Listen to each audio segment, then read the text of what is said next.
So, eto na, nakabili na ako ng cappuccino. You can say hi. Hi, YouTube!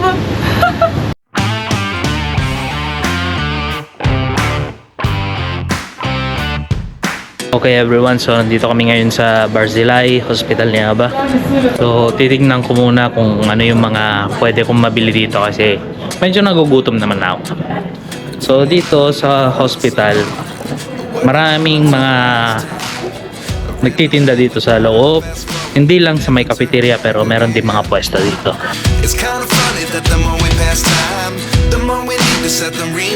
So may shawarma din dito sa loob ng hospital. And meron din mga nagtitinda dito ng mga gamit, mga bag, gitara, and kung ano-ano lang.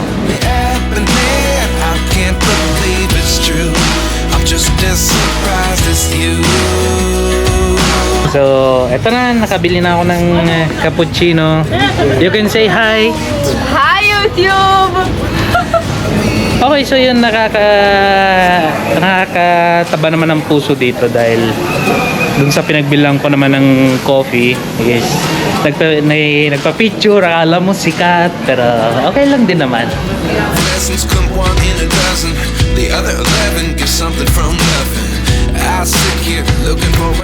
Yan, so nakita nyo, may mga alahas, meron din mga prutas, bag.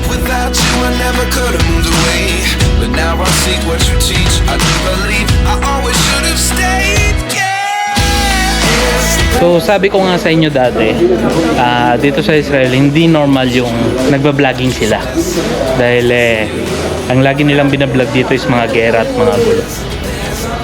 So ngayon babalik na ako kay Aba, and elevator nila dito ay sobrang laki, kasya ang 3 big bike.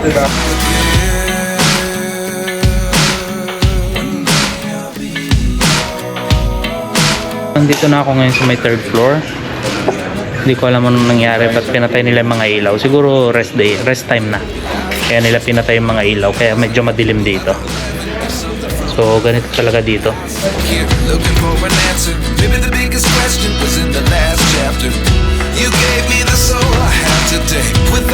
Bigay sila dito ng pagkain ni Aba. So sa breakfast nagbigay sila ng egg, tapos dito sa lunch meron silang binigay na chicken. So si Aba hindi kumakain ng chicken, and hindi rin siya kumakain ng egg. So halos lahat ng pagkain sa akin lang mapupunta. Sarap. So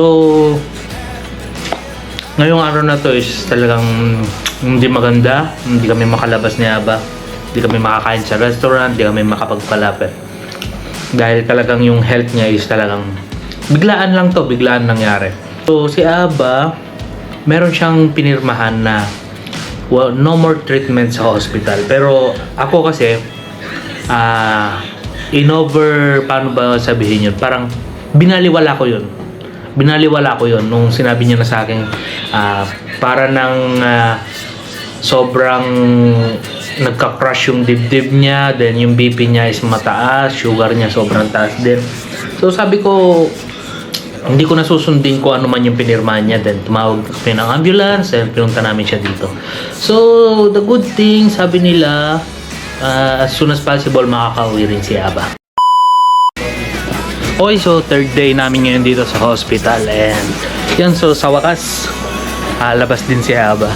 So 3 days lang kami dito. So si Aba, we go home. בשמחה רבה.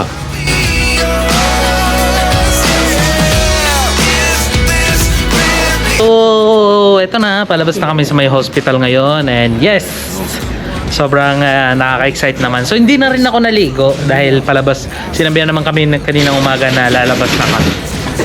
So sinundo na kami ng ambulance dahil di naman pwedeng mag-taxi si Aba. So kita-kits na naman tayo sa next video dahil kailangan muna ni Aba magpahinga. So goodbye.